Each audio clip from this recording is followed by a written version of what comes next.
I'm here with trainer Ryan McMILLAN. Ryan, I wanted to talk to you about the Grimmel series, but you had a couple in the previous race, which was the trot. The favourite was didn't do the right thing, and you won with your other one. Yeah, no, he's a nice horse when he does it all right, and the owners have shown some faith and sent some horses over in the last month or so, and he's a nice enough horse when he trots, and he'll go through his grades pretty quickly when he does it like that on that run. So. Yeah, we're talking about Gaius de Villiers, of course, but Featherfoot Son, you weren't surprised to see him get the bickies? No, I mean, he's a nice enough horse when he trots, so he's had a few starts in Victoria and he's starting to learn what it's all about over here now, and it takes him a couple of months to adapt to the racing over here. It's slightly different, but no, he's a nice trotter for sure. And why was Gaius off the track for 5 years? First start as a 5-year-old? Well, I've only had the horse probably a couple of months. He got sent over to me from Glenn Sharp, who've sent some horses over recently, and they just didn't think he was up to it over there. He's taken a bit of time to mature, and he had a bit of luck at his first start, so that was nice. And a couple of the owners that bought into him had their first win, so it was good.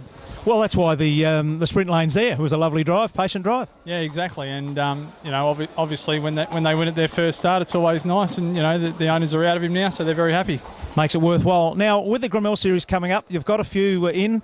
First one that comes to mind is Neville Vaughan. Nice win the other night. Yeah, he's obviously been a very good trotter all his life, and he did a really good job in Sydney. Was there, and Brent's been lucky enough to send him over. He raced in some Group 1 races before he came here, and he likes the small tracks and he can win off the big handicap, and he showed that on Saturday night as well in the mobile. So he probably never got out of second gear Saturday night. So we're really happy with him. He's come along good.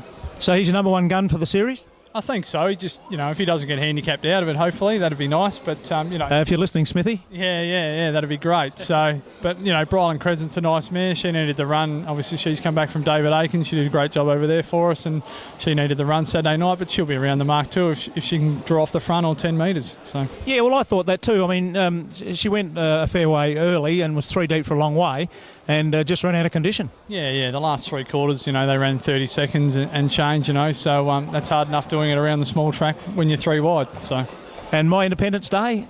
Yeah, I mean, he's reliable. That's the greatest. I think he's earned a check in his last 55 starts. So he's a reliable trotter, and he'll get off the front in that series, and he'll be in the first 4 or 5, and he'll be around the mark. He's made the final, I think, the last 3 years of the Grimmel series, so he'll be around the mark. I don't know how often I've said to people, and they've said to me, if you could throw this horse's brilliance along with this one's reliability, you'd have another Grimmel. Yes, no, exactly. Well, Brighton Lucky, obviously, she's a nice mare too, high speed, but doesn't quite have the intestinal fortitude of some of my others. So, but she'll be around the mark too.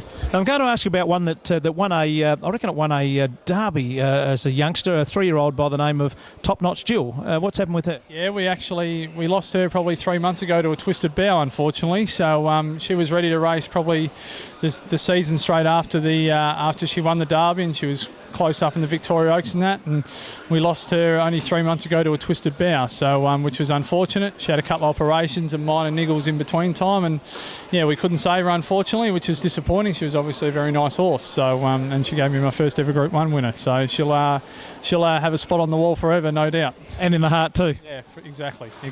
Ryan, thanks for your time, and look, the main reason I wanted to chat to you was about your Square Gators and the Grimmel series coming up, and I think it's a great series to support that side of the sport. Yeah, and I've grown up with Square Gators all my life with my grandparents and my father, obviously, down at Victor Harbour. So, to support the industry, and especially the Square Gators, it's definitely taken off in Victoria over the last 12 months, and they've thrown a lot of money behind it. And I think, they do a good job over here during the carnival, and I'm happy to support it, and so are the Victorian trainers, they come as well. So, no, it's very good. One quick one before we sign off. The Monty, how do you feel about them?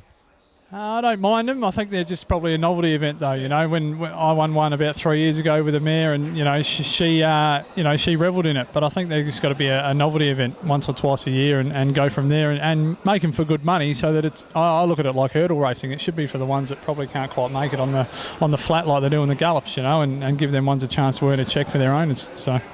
I agree with that comparison. I was going to make that comparison myself. And you do need gimmicks, if you like, different things, changes to get people interested. Definitely. And I think, I know people don't like betting on them and that, but, betting's betting. You take the gamble out of it, it's no fun. So, they're a bit of fun and they're good to bet on, but I think keep them as a novelty, and once or twice a year they'll be very successful. Mate, have 9 races, then you don't have to worry about it, do you? Exactly right. Ryan McMILLAN, thank you very much for your time, and good luck in the upcoming Grimmel series. No worries. Thank you. Cheers. Speaking with a leading trainer, particularly of the Square Gators, loves the Square Gators, Ryan McMILLAN.